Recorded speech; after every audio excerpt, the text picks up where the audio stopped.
What's up? alexy1 here playing Lightlike, a German IM. Martin Zumsande. Don't know who that is.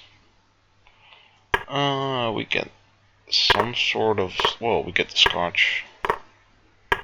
Let's see if we can blitz out some moves here. Knight b6. And now I play this funky line. g6. It's actually a pretty interesting line here. No one seems to know this line. As you can see now, that he thinks for about 10 seconds and then plays. Definitely not the best move. This is actually pretty interesting, this h4. Well, I'm just gonna ignore it for now. Threaten to take this pawn on e5.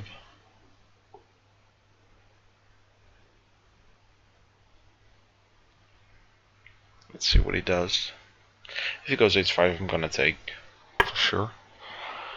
There are some options here. You could go for a5, a4, a3, although that's a bit slow.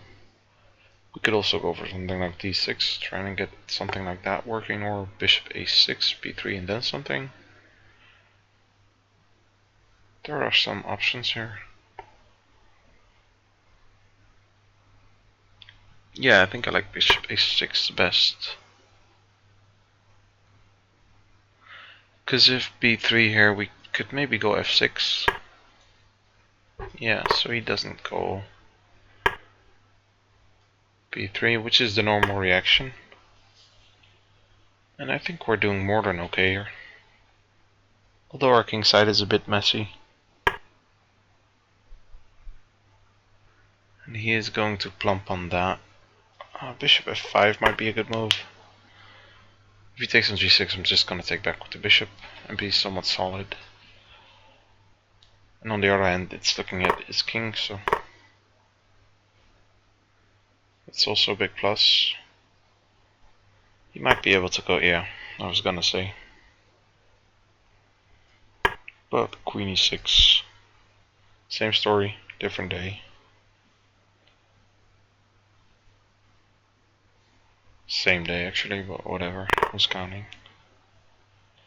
Ace takes if he takes. And if he doesn't take, I'm gonna go knight d5, I presume. So that's also a nice idea of going knight d5, knight b4 and just mate him. Which is actually what I'm gonna try and do. Knight e4, then we can take here. We could easily take on f4 and then take on e5. That's interesting.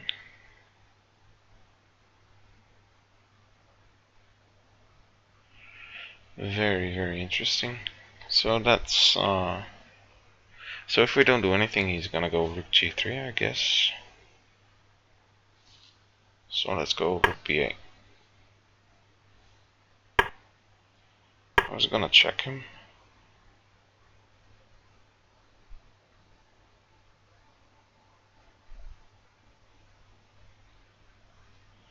Yeah, and I was gonna go rook takes b2 here actually, but then he has, if he takes rook b8, he could just go rook b3, which is annoying.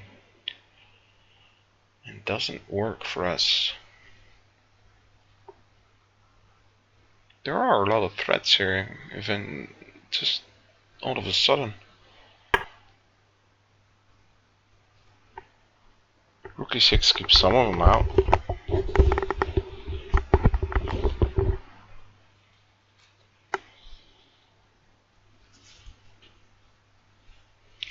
And there were some threats like bishop h6 and queen h6, and the simple rook h1 is also a threat, definitely.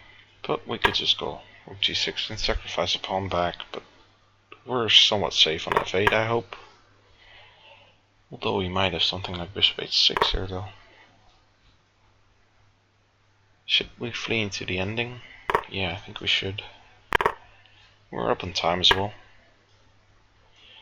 Should watch out for some tricks with e6 here. If we go rook e8, he's gonna go f4, which I don't mind because I'm gonna go g5 there. Yeah. Let's see, do we want to go to e6? I guess we do. I'll just defend that. I'll take this. Does have bishop f2. But we do have rook g8. It's back and forth. This ending might be a draw, actually.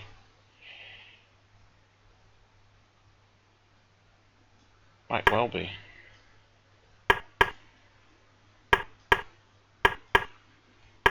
No, it's not anymore. Yeah.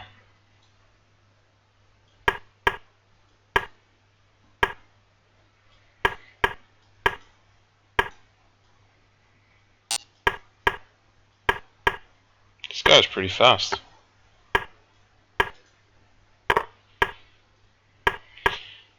Yeah. Okay. Resign, please. So yeah, we get the win yet again. He's in the examen, so let's flip it up. You saw my mail pop up there. Let's see. The Scotch. And he goes for this knight takes c6, which is the most ambitious here. Knight c3 is also a line which is pretty boring, and I'll say you'll see that in another game. You've probably seen it already. So knight takes c6. And yeah, knight d5, c4. And black could go two ways here. Knight b6. And also bishop a6. I think knight b6 is the nicest line to go here. The lines can transpose, but I think knight b6 is more flexible and probably just better. Knight c3 is the move, and normally play continues with queen e6, queen e4, something like that. Bishop b4, bishop a6, I don't even quite remember. I've played this line for so long, this g6 here, and it's actually a very fun line, and it's pretty obscure. People don't know this line because it has some some strange things there. So the main move by far is knight e4 here. The point is, if we take on e5, knight f6 wins a queen. Due to the pin here, of course. I don't know. It's pretty obvious. We can't take on a6, and white is gonna take on e5 next. So we can't take. And I've had this in a normal game actually, where I've played bishop g7 here, which is also not the best move, although the engine suggested it. The problem is bishop g5 here, and we still can't take due to bishop f6. With if we take the same trick, and if we don't take, he's just gonna win a piece. So this trick is pretty nasty. I think the point was, well, the answer says knight d2. I thought there was something else here, but it seems like there isn't. So the point is knight d2. And the queen is dropping in. You can just take on h8. And white is just doing more than okay there. So yeah, we can take still. So we have to go queen e6 here, I believe, or queen b4. I don't quite remember. Either way, this is well, queen b4 might be a decent way of handling this actually. I think I played queen e6 here once. This is just horrible because knight f6 is coming, and if you have to take, and this pawn has such a bind on the black king.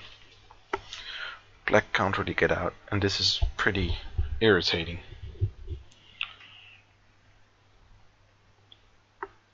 You want to exchange queens, but not really even, and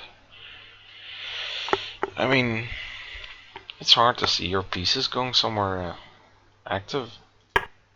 So anyway, knight e4, you have to go queen e6 here, I think at least. And so there are two ways play can continue here. Bishop d2 being, I think, the best one, but I'm not 100% sure. And the obvious move, knight f6, just a check. And then bishop d2, which might be the best, actually. I've had bishop g5 here once, and then black easily equalizes with bishop b4. White could go king d1 here, and then h6 is fine. So white has black has a king on d8, but white has one on d1. This is a very strange position. I don't know any other opening where this happens, to be honest. And this is the stuff I like. I really like stuff like this, where it's just super strange to have a king on d8 and a king on d1. Seems like a position where a young player just didn't know how to put the starting position up or something, and put the king on d1 instead of e1, and d8 instead of e8, something like that. So knight e4, queen e6, knight f6, king d8. Bishop d2 is also possible, but yeah, bishop d2 is probably the best, and then bishop e7 has to go. And if you have to go back to e4, I mean, that makes little sense, because now, well, we can't take on e5 due to bishop c3, but there is still some pressure there, and pressure along c4 as well. So castling seems like a logical move, but that has some drawbacks as well. For one being, I thought a5 here, but rook b8 is definitely also pretty obvious. We're gonna go knight a4 if we can. And I mean, the position isn't as bad as it seems. The one thing is this rook. This rook has to go somewhere. So sometimes you go h6 and just prevent this bishop from ever disturbing this rook, but where is it going to go in the future is the main point.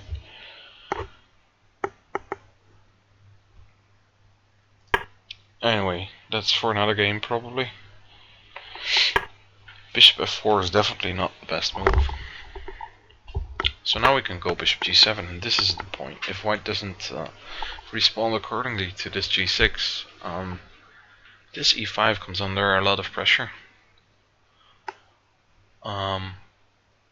I do think, by the way, if you go queen e6, queen e4, then g6 is definitely a move. I think this is pretty theoretical as well. I'm not 100% sure of this, but it makes a lot of sense that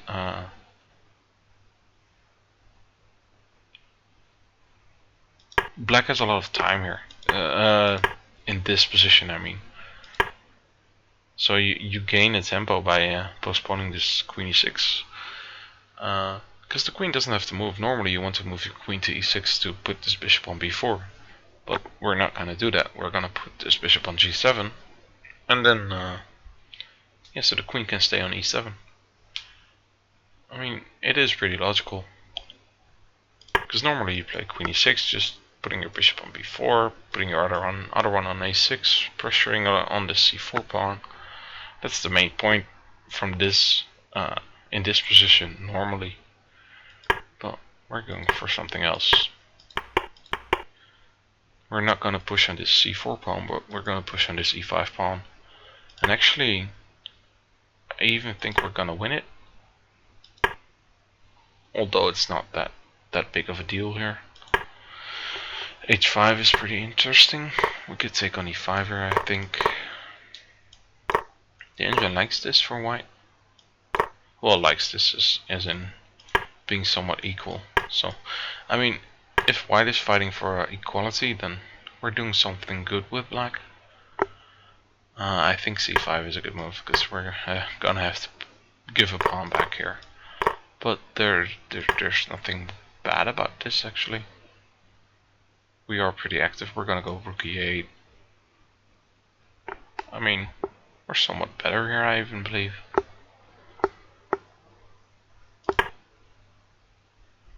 That's pretty deep analysis though.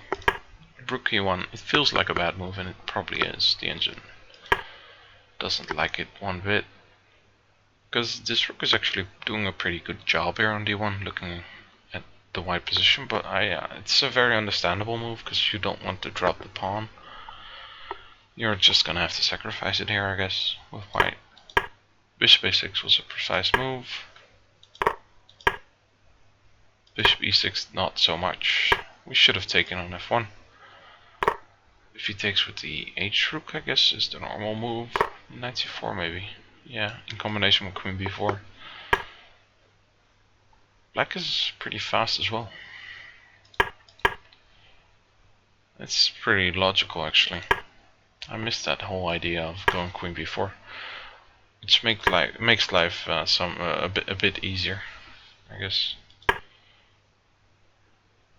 I was seeing some ghosts here. Knight d5 is a very logical move, but I was afraid of how to take back here. Something like queen h2. If, for instance, if we take on c3 here, then this feels just scary. But still nothing's wrong here, because we could just go bishop g8 and we're still fine. So yeah, I was surely seeing some ghosts here.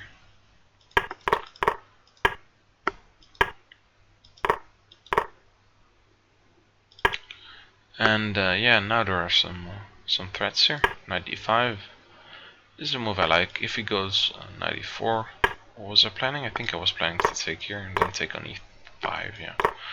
Yeah, that's definitely what I was planning. So he has to take here on d5. Rook h3, which is a very, very interesting move.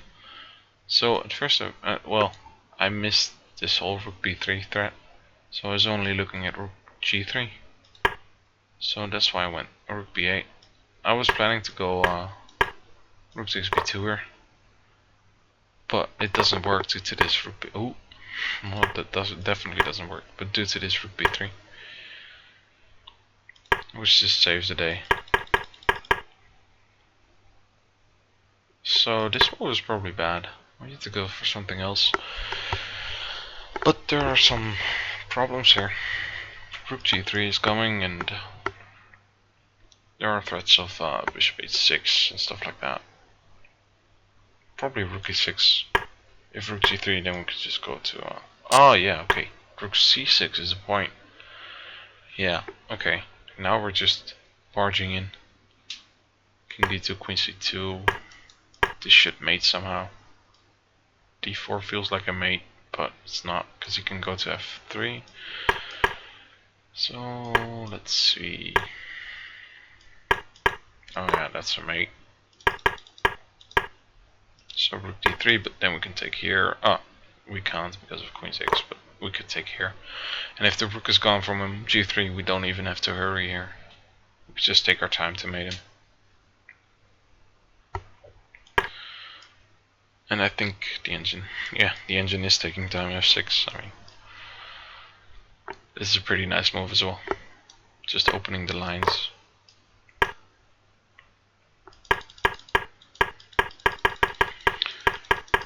So rook e6 was the way to go here. And yeah, rook b8 is definitely too slow. So something else than rook e6, because it makes a lot of sense to just close this up. If I don't do something like that, bishop h6 is a major threat. So yeah, rook e6 to defend against that, and then I went for rook g6, I believe, giving back a pawn, and now we have somewhat of a drawn ending.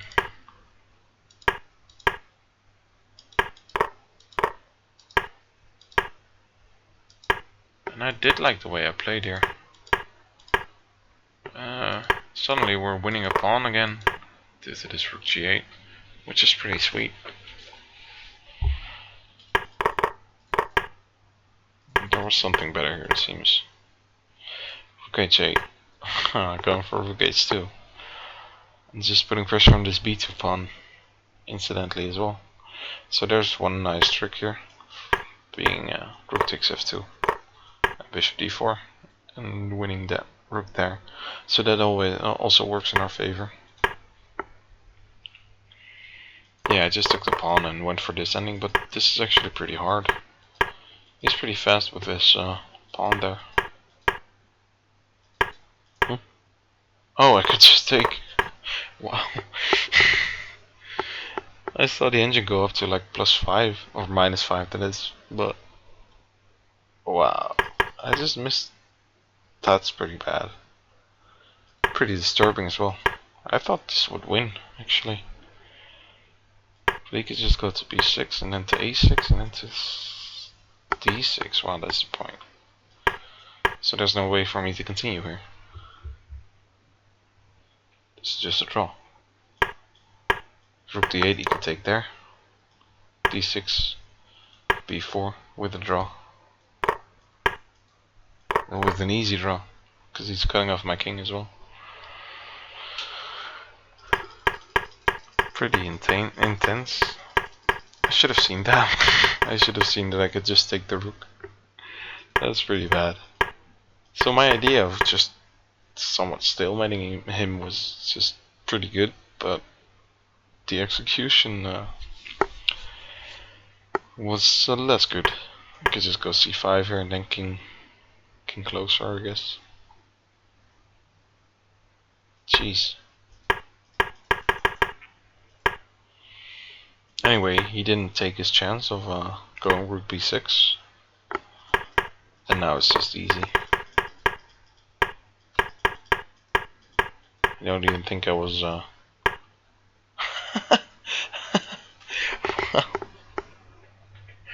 oh my god, that's pretty bad as well. I could just take his rook. He was going for some sort of cheapo time trouble win. I didn't even see it. Wow, that's horrible. It's like 3 AM here, 2 AM, I don't know. I should probably get some sleep. It's pretty strange I even managed to win this. Seeing what I missed. Yeah, sorry for that. We did win though. A somewhat nice game. I think the opening was pretty interesting. I hope you guys learned something about that. I did. I did learn something about it actually. So that's pretty nice. Yeah. So I hope you guys enjoyed. See you guys later. Yeah. Pretty bad this. Just missed a lot. Anyway, I'll see you guys later. Bye bye.